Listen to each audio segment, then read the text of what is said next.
Good morning students, स्वागत है आपका ब्राइट स्कूल की ऑनलाइन क्लासेज में। स्टूडेंट्स, पिछले वीडियो में हम राष्ट्रीय आंदोलन के बारे में पढ़ रहे थे कि राष्ट्रीय आंदोलन की जो भी घटनाएं थी उन घटनाओं के बारे में पढ़ा हमने। सविनय अवज्ञा आंदोलन, असहयोग आंदोलन, भारत छोड़ो आंदोलन, दांडी मार्च, जलियांवाला बाग हत्याकांड, ये जो जितनी भी घटनाएं थी उन घटनाओं के बारे में हम पिछले वीडियो में पढ़ चुके हैं। और भारत को स्वतंत्रता कैसे मिली, कब मिली, किस तरह से भारत और पाकिस्तान का विभाजन हुआ, इसके बारे में भी हम पिछले वीडियो में पढ़ चुके हैं। आज हम राष्ट्रीय आंदोलन और राजस्थान की, यानी राजस्थान का क्या महत्व था राष्ट्रीय आंदोलन में, कौन कौन से जो स्वतंत्रता सेनानी थे उन्होंने अपना सहयोग किया था। तो राजस्थान में किसान वर्ग ठिकानेदारों और जागीरदारों के अत्याचारों से तंग आ चुका था। कि राजस्थान में जो किसान वर्ग था, किसान थे राजस्थान के, वो जागीरदार और जो ठिकानेदार थे उनके अत्याचारों से तंग आ चुके थे। किस तरह से? इसका पहला आभास तब हुआ जब बिजोलिया में जागीरदारों के खिलाफ किसान आंदोलन शुरू हुआ। सबसे पहला किसान आंदोलन बिजोलिया में शुरू हुआ था जागीरदारों के खिलाफ। तो इसका आभास तब हुआ कि किस तरह से वो किसानों के ऊपर अत्याचार कर रहे हैं। बिजोलिया में किसानों को 84 किस्म के कर देने पड़ते थे, यानी कुल मिलाकर 84 प्रकार के कर, टैक्स चुकाने पड़ते थे किसानों को। अनाज बोने का अलग कर है, अनाज बोझ बेचने का अलग कर है, हर तरह के जो टैक्स थे इस प्रकार मिलाकर 84 प्रकार के टैक्स चुकाने पड़ते थे। और वास्तविक स्थिति थी कि किसानों के पास खाने के लिए अनाज भी, 2 वक्त का अनाज भी नहीं बचता था। दिन रात मेहनत करते, खेती करते और उसके बावजूद उनके पास खाने के लिए अन्न भी नहीं बचता था। 1913 ईस्वी में साधु सीताराम दास के नेतृत्व में किसानों ने इस तरह के अत्याचारों कर व्यवस्था का विरोध किया।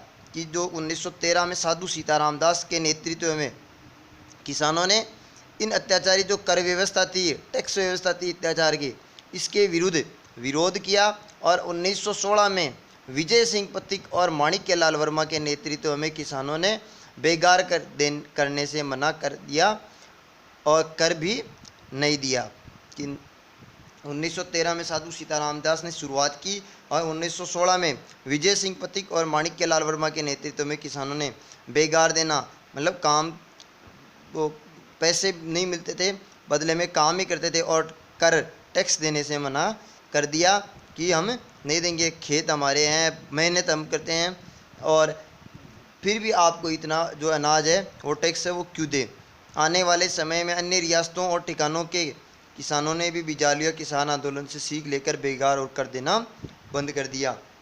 जैसे जैसे लोगों को पता चला, किसानों को, अन्य किसानों को, तो उन इलाकों में भी, उन क्षेत्रों में भी किसानों ने, रियासतों और ठिकानों के किसानों ने बिजोलिया किसान आंदोलन से सीख लेकर कि वहाँ के लोग भी नहीं दे रहे हैं, उनकी तरह हमें भी आंदोलन करना चाहिए और उनकी तरह हमें भी कर और जो बेगार है ये बंद कर देना चाहिए। तो उन्होंने बंद कर दिया। पहले तो हर रियासत का किसान आंदोलन अलग अलग चलता रहा, यानी हर रियासत में अलग अलग किसान आंदोलन चलते रहे। फिर वे हिंदुस्तान के स्वतंत्रता आंदोलन से जुड़ने लग गए। कि पहले किसान आंदोलन थे, लेकिन बाद में क्या हो गए, वो भारतीय जो स्वतंत्रता आंदोलन थे, राष्ट्रीय आंदोलन था, उसमें जुड़ने लग गए।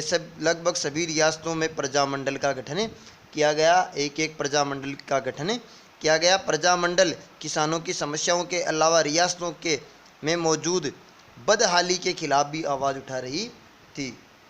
कि ये प्रजामंडल केवल किसानों की समस्या ही नहीं बता रही थी, इसके अलावा रियासतों में जो बदहाली थी, अन्य जो कार्मिक थे, मजदूर थे, लघु उद्योग के जो काम करने वाले कारीगर थे, जो अन्य थे किसानों के अलावा, उन सभी की जो भी बदहाली थी, उनकी जो अत्याचार थे, उनके खिलाफ आवाज़ उठाने लग गए थे। हर रियासत में मांग उठी कि रियासत में उत्तरदायी शासन स्थापित हो, यानी हर रियासत में मांग उठने लगी कि अब क्या है, उत्तरदायी, जनता के प्रति उत्तरदायी शासन स्थापित होना चाहिए। कहीं कहीं प्रजा मंडल के नेताओं ने स्थानीय मंत्रिमंडल में शामिल भी कर लिया गया, यानी प्रजामंडल के जो नेता थे उनको स्थानीय मंत्रिमंडल में भी शामिल किया गया। जब देश में 1942 में भारत छोड़ो आंदोलन शुरू हुआ तो प्रजामंडल ने मांग रखी कि रियासतें भी अंग्रेज़ों से नाता तोड़ दे, कि जो सारी रियासतें हैं वो भी अंग्रेज़ों से नाता तोड़ दे, किसी भी प्रकार का कोई संबंध नहीं रखेगी। इस प्रकार से 1942 का जो भारत छोड़ो आंदोलन था उसमें किसानों ने, प्रजामंडल ने बढ़ चढ़कर हिस्सा लिया और लोगों को जागरूक किया कि इस तरह से अंग्रेज़ों का साथ नहीं देना है, अंग्रेज़ों से किसी भी प्रकार का कोई रिश्ता, कोई नाता नहीं रखना है। इस प्रकार कई नेताओं को जेल में डाल दिया गया। नेताओं में के बंदीकरण से लगभग हर रियासत में लोग भड़क उठे और लोगों ने आंदोलन किया। कि जैसे नेताओं को जेल में डाला गया और नेताओं के कारण जो बंदीकरण के लगभग जो रियासत के लोग थे और अन्य लोग थे वो भड़क उठे और आंदोलन तेज होता गया। डूंगरपुर के आदिवासियों की समस्याएं भी प्रजामंडल ने उठाई थी। डूंगरपुर जो प्रजामंडल आंदोलन था उसमें जो कालीबाई थी, नाना साहब थे, उनके द्वारा ये समस्याएं उठाई गई। प्रतापगढ़ में अमृतलाल के नेतृत्व में हरिजन सेवा समिति का गठन किया गया। क्वेश्चन आ सकता है कि जो है हरिजन सेवा समिति का गठन कहाँ किया गया, तो प्रतापगढ़ में अमृतलाल के नेतृत्व में किया गया। इस प्रकार राजस्थान में क्रांतिकारी नेता कौन कौन थे, तो राजस्थान में आंदोलन बढ़ चढ़कर भाग लिया। अब राजस्थान के जो प्रमुख क्रांतिकारी नेता थे वो कौन कौन से थे, किन किन ने राष्ट्रीय आंदोलन में हिस्सा लिया, प्रमुख नेता थे, उनके बारे में पढ़ेंगे। अर्जुन लाल सेठी पहले हैं अर्जुन लाल सेठी। अर्जुन लाल सेठी का जन्म 1880 ईस्वी में जयपुर में हुआ था। क्वेश्चन आ सकता है अर्जुन लाल सेठी का जन्म कब और कहाँ हुआ था, 1880 में जयपुर में हुआ था। इलाहाबाद विश्वविद्यालय से बीए उत्तीर्ण किया। जब सेठी को जयपुर के प्रधानमंत्री का पद प्रस्तावित किया गया तो उन्होंने कहा, श्रीमान अर्जुन लाल नौकरी करेगा तो अंग्रेजों को कौन निकालेगा। कि अर्जुन लाल सेठी अगर नौकरी करेगा अंग्रेज़ों की तो अंग्रेज़ों को कौन निकालेगा। यानी उनका प्रधानमंत्री, जो पहले रियासतें थी उन रियासतों के प्रधानमंत्री नियुक्त किए जाते थे, जो मुख्यमंत्री के रूप में बाद में मुख्यमंत्री उन नाम बदल के मुख्यमंत्री कर दिया गया। तो जो प्रधानमंत्री पद नियुक्त किया गया उनके द्वारा, तो वो उस पद से लेने से मना कर दिया कि अर्जुन लाल अगर नौकरी करेगा तो अंग्रेज़ों को कौन निकालेगा। वे देश सेवा का व्रत ले चुके थे। सेठी जी ने केसरी सिंह बारहट, गोपाल सिंह करवा आदि के सहयोग से राजस्थान में एक क्रांतिकारी संस्था का निर्माण किया। अल्प समय में यानी थोड़े समय में ही जयपुर में स्थापित वर्धमान विद्यालय देश भर के क्रांतिकारियों के प्रशिक्षण का मुख्य केंद्र बन गए थे। कहने का मतलब जितने भी जो जयपुर में वर्धमान जो विद्यालय थे उन वर्धमान महावीर विद्यालयों में जयपुर में जो क्रांतिकारी थे उनको प्रशिक्षण केंद्र बन गए थे, उनको प्रशिक्षण देना शुरू कर दिया था। अब वो विद्यालय नहीं रहे, वो क्या हो गए, क्रांतिकारियों का प्रशिक्षण केंद्र बन चुके थे। निजाम हत्याकांड तथा दिल्ली षड्यंत्र में हाथ होने के संदेह में आप पकड़े गए, यानी उनको निजाम हत्याकांड और दिल्ली षड्यंत्र के मुकदमे के अंदर उनको गिरफ्तार कर लिया गया और बंदी गृह में डाल दिया गया, जेल में डाल दिया गया। सेठी जी के नेतृत्व में के विरुद्ध कोई ठोस प्रमाण न मिलने के उपरांत भी जयपुर में उन्हें नज़रबंद रखा गया, यानी कोई सबूत नहीं मिला था उनके खिलाफ, फिर भी उनको जयपुर में नज़रबंद किया गया और 5 वर्ष के पश्चात उनको वेल्लूर जेल में भेज दिया गया।